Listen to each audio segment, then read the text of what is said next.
Hi, I'm John, and this is a really cool Kaioken Goku figure. But what if I can turn it into that really cool but weird false Super Saiyan form from the Lord Slug movie? Only one way to find out, but before I get started, don't forget to leave a like, comment, and subscribe for more projects like these. Let's go take them apart. First, I have to make some carrot soup.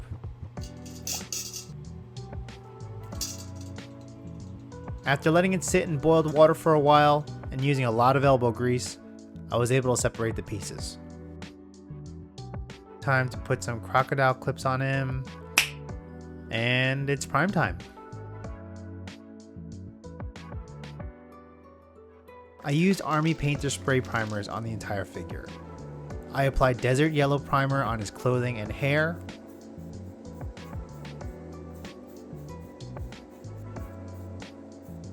and then I used demonic yellow on his skin as a nice starting point for replicating the skin's yellow glow.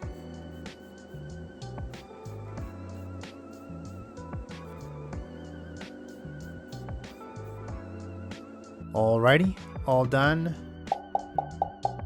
Now it's time to paint.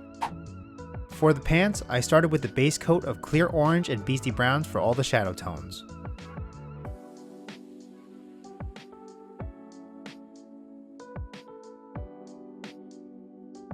And I did the same for the ripped shirt piece.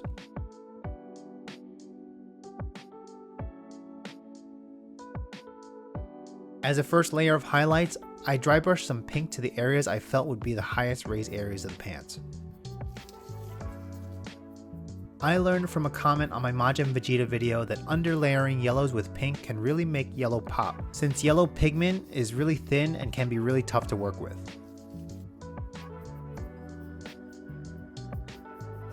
Next, I dry brushed a layer of a mix of clear orange and deep yellow.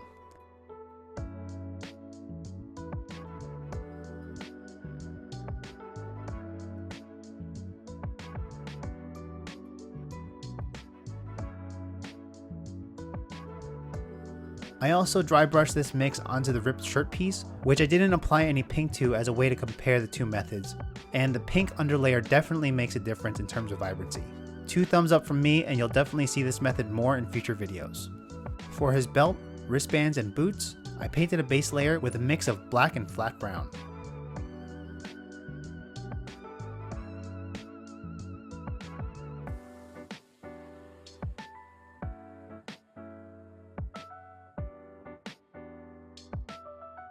For adding highlights, I found that using bronze flesh tone had a really nice color to it, and then I decided to use it on all these non-flesh areas.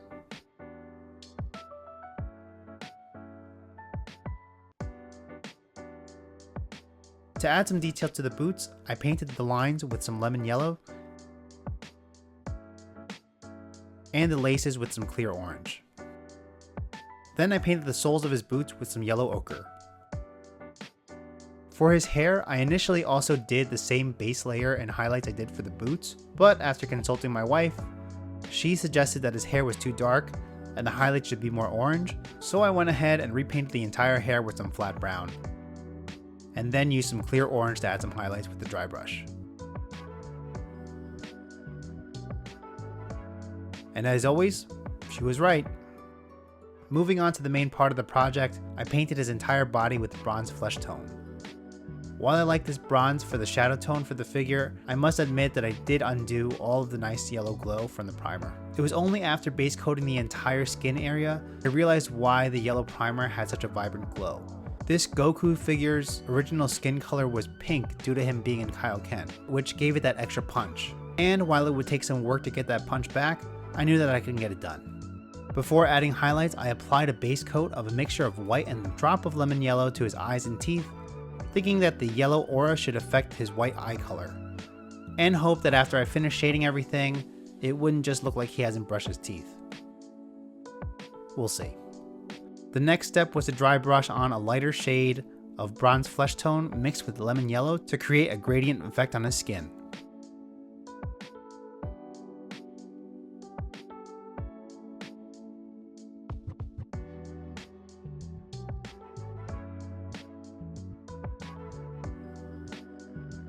Similar to the pants, I added in some pink to all the highest raised areas of the skin, and anywhere I wanted the most vibrancy.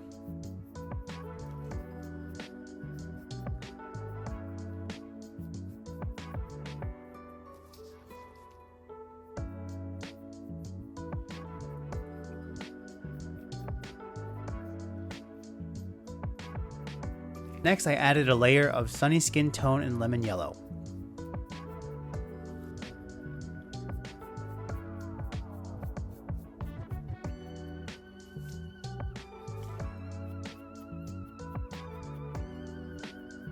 I thought that once the paint dried, there would be enough vibrancy here, but the colors weren't quite what I wanted in the end, so I took another pass at dry brushing highlights, this time with some deep yellow and sunny skin tone. As usual, I don't recall the exact proportions of each paint that I mixed, but I definitely used more yellow this time.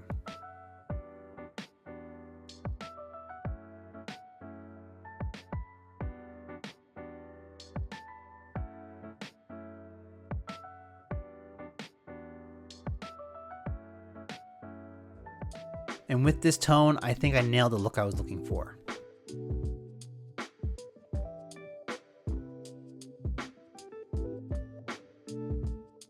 With the shading mostly complete, I noticed that the yellow eyes and teeth just ended up blending with the skin too much, so I painted a layer of a very thinned out white on the eyes and teeth to give them a bit more impact. For some final bits of shading, I flicked my dry brush all over the figure with some deep yellow to further replicate the yellow aura.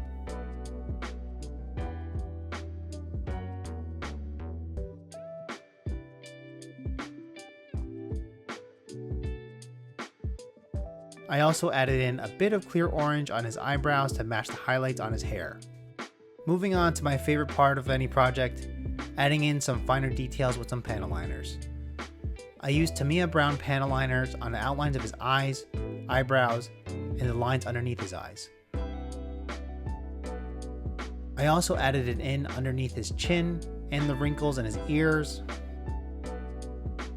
I also applied it to all of the muscle crevices as well as his hands and fingernails. Typically for regular flesh tones, I use pink brown panel liner, but since his skin is tinted yellow, brown is more appropriate here.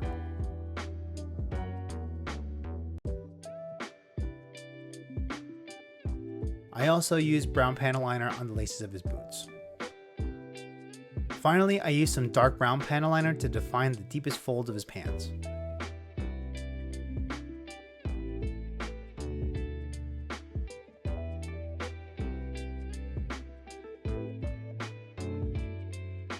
After everything dried, it was time to wipe up any overspill and clean up my lines using some Tamiya X20 thinner and some pointed Q-tips.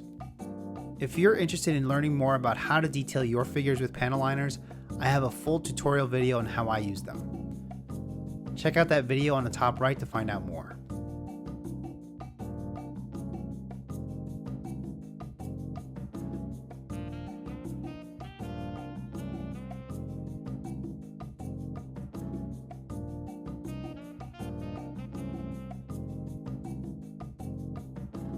Lastly, as a protective layer and to give the figure a nice matte finish, I applied Krylon matte clear coat to the entire thing.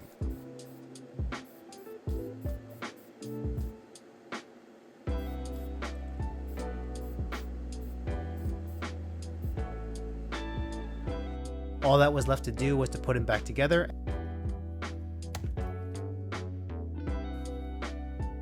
And he's done. Here's what he looked like before.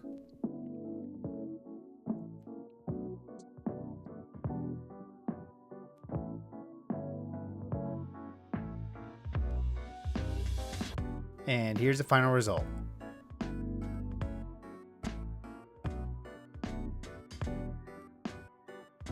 This was a real challenge for me since it was my first time working with so many different shades of the same color, especially yellow, which is one of the tougher pigments to work with. And I was afraid that having so much of one tone on the figure would end up looking muddled and end up not having a lot of impact, but I think I turned it around in the end. Let me know what you think in the comments. Of course, thanks to all my members, with special thanks to my newest member, Very. If you want to support the channel directly, I have my YouTube membership for $2 a month, or if you want to support without the monthly commitment, you can just leave a tip. You can also check out my Amazon storefront in the description for everything I use in this video. If you purchase anything through there, I get a small percentage from Amazon without costing you an extra penny. Make sure you check out my other projects and figure reviews on the channel. And if you liked my work, subscribe, drop a like, leave a comment, and hit the notification bell so you know when my next video is going to drop. Thanks for watching. See you next time.